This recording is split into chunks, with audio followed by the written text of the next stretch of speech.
ಆತ್ಮೀಯ ಕೃಷಿ ಮಿತ್ರರೇ, ಅಡಿಕೆ ತೋಟದಲ್ಲಿ ಲೈವ್ ಮಲ್ಚಿಂಗ್ ಅಂದರೆ ಜೀವಂತವಾಗಿರ್ತಕ್ಕಂಥ ಸಸ್ಯಗಳನ್ನು ನಾವು ನಿರಂತರವಾಗಿ ಇದರಲ್ಲಿ ಬೆಳಿಲಿಕ್ಕೆ ಬಿಟ್ಟರೆ ಅದು ಹೇಗೆ ಹಸಿರೆಲೆ ಗೊಬ್ಬರ ಆಗುತ್ತೆ ಅನ್ನೋದ್ರ ಬಗ್ಗೆ ಒಂದು ಸಣ್ಣ ವಿಡಿಯೋ.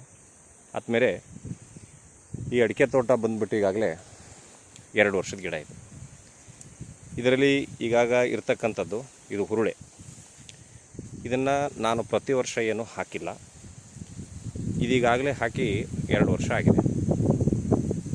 2 ವರ್ಷದ ಹಿಂದೆ ನಾನು ಈ 2 ಎಕರೆಗೆ ಒಂದು 20 kg ಹುರುಳಿ ಬೀಜಗಳನ್ನು ಎರಚಿದ್ದೆ. ಆ ಹುರುಳಿ ಬೀಜ ಮತ್ತೆ ನಾನು ಅದನ್ನ ಕಟಾವು ಮಾಡೋದಾಗಲಿ ಇನ್ನೇನನ್ನು ನಾನು ಮಾಡಲಿಲ್ಲ. ಅದನ್ನ ಹಾಗೇ ಬಿಟ್ಟೆ. ಅದು ಡಿಸೆಂಬರ್ ನಂತರ ತನ್ನ ಪಾಡಿಗೆ ತಾನು ಒಣಗಿ ಅದು ಹಾಗೆ ಬಳ್ಳಿ ಅಲ್ಲೇ ಇತ್ತು. ಮತ್ತೆ ಈ ವರ್ಷ ಮಳೆಗೆಲ್ಲ ಆರಂಭ ಆಗ್ತಿದ್ದಾಗೇ ಆ ಎಲ್ಲ ಬೀಜಗಳು ಮತ್ತೆ ತನ್ನ ಪಾಡಿಗೆ ತಾನು ಮೊಳಕೆ ಬಂದು ತನ್ನ ಪಾಡಿಗೆ ತಾನು ಹುಟ್ಟಿ ಬೆಳೆದಿರ್ತಕ್ಕಂಥದ್ದು ಇದು ಹುರುಳೆ.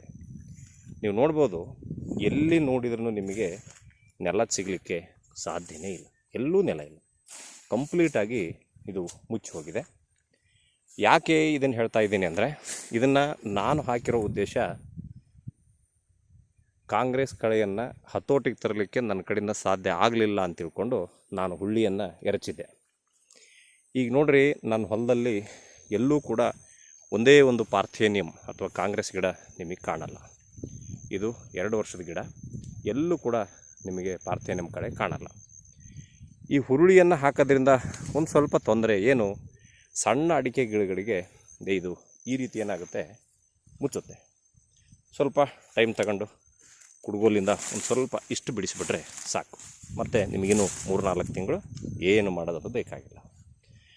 ಮತ್ತು ಈ ವರ್ಷವೂ ಕೂಡ ನಾನು ಇದನ್ನು ಹೊಲವನ್ನು ಉಳುಮೆ ಮಾಡಲ್ಲ, ಹಾಗೇ ಬಿಡ್ತೀನಿ. ಮತ್ತು ಇದು ಡಿಸೆಂಬರ್ ಅಷ್ಟೊತ್ತಿಗೆ ಮೂಡುಗಾಳಿಗೆ ಇದು ಒಣಗುತ್ತೆ, ಬೀಜ ಇಲ್ಲೇ ಇರುತ್ತೆ, ಮತ್ತು ತನ್ನ ಪಾಡಿಗೆ ತಾನು ಬೆಳೆಯುತ್ತೆ. ನಾನು 1 ವರ್ಷ ಮಾತ್ರ 2 ಸಾರಿ ಇದಕ್ಕೆ ಡಾಕ್ಟರ್ ಸಾಯಿಲ್ ಕೊಟ್ಟಿದ್ದನ್ನು ಬಿಟ್ಟರೆ ನಾನು ಏನನ್ನು ಇದಕ್ಕೆ ಕೊಟ್ಟಿರಲಿಲ್ಲ. 1 ವರ್ಷ ಕಂಪ್ಲೀಟಾಗಿ ಏನನ್ನು ಕೂಡ ನಾನು ಕೊಟ್ಟಿಲ್ಲ. ಗೊಬ್ಬರ ಯಾವುದನ್ನು ಕೂಡ ಇದಕ್ಕೆ ನಾನು ಮುಟ್ಟಿಸಿಲ್ಲ. ಯಾಕೆಂದರೆ ಇದೆ ಸಾಕಷ್ಟು ಗೊಬ್ಬರ ಆಗುತ್ತೆ, ಹಸಿರೆಲೆ ಗೊಬ್ಬರ ಅಂತ. ಆದ್ದರಿಂದ ಹೊಸದಾಗಿ ಕೃಷಿ ಬರತಕ್ಕಂಥ ಕೃಷಿ ಮಿತ್ರರು ತಾವುಗಳು ಇದನ್ನು ಮಾಡ್ಬೋದು, ಅನುಕೂಲ ಇದೆ. ಇದರಲ್ಲಿ ಅಂತರ ಬೆಳೆಯನ್ನು ಮಾಡ್ತೀವಿ ಅನ್ನೋರಿಗೆ ಹುರುಳಿ ಸೂಕ್ತ ಅಲ್ಲ. ಕಾರಣ ಇದು ಹಬ್ಬುತ್ತೆ. ಇದರಲ್ಲಿ ಸಣ್ಣ ಸಣ್ಣ ದ್ವಿದಳ ಧಾನ್ಯ, ಏಕದಳ ಧಾನ್ಯ ಯಾವ ಬೆಳೆಗಳನ್ನು ಕೂಡ ನೀವು ಬೆಳೀಲಿಕ್ಕೆ ಸಾಧ್ಯ ಇಲ್ಲ. ಅಡಿಕೆ ಒಂದನ್ನೇ ನಾನು ಮಾಡ್ತೀನಿ ಅಂದರೆ ಮಾಡ್ಬೋದು, ಅಥವಾ ಇದನ್ನು ಬಿತ್ತಿ 1 ತಿಂಗಳಲ್ಲಿ ಅಥವಾ 2 ತಿಂಗಳಲ್ಲಿ ಇದನ್ನು ನೀವು ಮತ್ತೆ ರೋಟಾವೇಟರ್ ಮೂಲಕ ಹಾರ್ವೆಸ್ಟ್ ಮಾಡಿದರೆ ಮತ್ತೆ ಹೊಸದ ಬೆಳೆಯನ್ನು ಬೆಳಿಬೋದು. ನೋಡಿರಿ, ಇದರಲ್ಲಿ ಪ್ರಾಯೋಗಿಕವಾಗಿ ನಾನು 2 ವರ್ಷದ ಹಿಂದೆ ಒಂದಿಷ್ಟು ಬಟರ್ಫ್ರೂಟ್ ಗಿಡಗಳನ್ನು ಕೂಡ ಹಾಕಿದ್ದೆ. ಅವು ಕೂಡ ಹೆಮ್ಮರವಾಗಿ ಬೆಳೆದಿದ್ದಾವೆ. ಅಡಿಕೆ ಹೊಲದಲ್ಲಿ ಇದನ್ನು ಮಾಡೋದು ಸೂಕ್ತ ಅಲ್ಲ ಅಂತ ತಜ್ಞರ ಅಭಿಪ್ರಾಯ. ಆದರೂ ಕೂಡ ನೋಡೋಣ, ಟ್ರಯಲ್ ಆ್ಯಂಡ್ ಎರರ್ ಅಂತ ನಾನು ಮಾಡಿದ್ದೆ. ಒಂದಿಷ್ಟು ಗಿಡಗಳು ಬದುಕಿದ್ದಾವೆ. ಇದಕ್ಕೆ ವಿಶೇಷವಾದ ಯಾವುದೇ ಕಾಳಜಿಯನ್ನು ಕೂಡ ನಾನು ಮಾಡಿಲ್ಲ.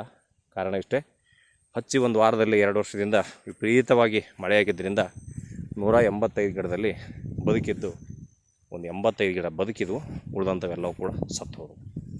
ಅದಕ್ಕೆ ಅದೊಂದು ಟ್ರಯಲ್ ಆ್ಯಂಡ್ ಎರರ್ ಮೆಥಡು.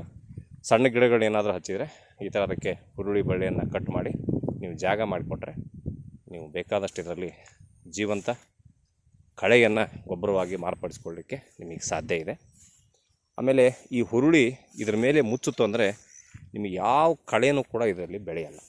ಕಾರಣ ಅದು ಇನ್ನೊಂದು ಯಾವ ಕಳೆಯನ್ನು ಕೂಡ ತಲೆ ಎತ್ತಲಿಕ್ಕೂ ಕೂಡ ಹುರುಳಿ ಬಿಡಲ್ಲ, ಮೇಲೆ ಮುಚ್ಚಿಬಿಡುತ್ತೆ. ಅದಕ್ಕೆ ಸ್ವಲ್ಪ ಇದರಲ್ಲಿ ಓಡಾಡಬೇಕಾದ್ರೆ ಕಷ್ಟ ಅಂತ ಅನಿಸುತ್ತೆ, ಅಂತ ಏನು ಕಷ್ಟ ಆಗಲ್ಲ. ಒಂದಿಷ್ಟು ಅನುಕೂಲ ಕೂಡ ಇದರಿಂದ ಇದೆ. ಇದು ರೈತರಿಗೆ ಸ್ವಲ್ಪ ಉಪಯುಕ್ತ ಮಾಹಿತಿ ಆಗ್ಬೋದು ಅಂತ ತಿಳ್ಕೊಂಡು ನಾನು ಈ ವಿಡಿಯೋವನ್ನು ಮಾಡಿದ್ದೀನಿ. ಧನ್ಯವಾದ.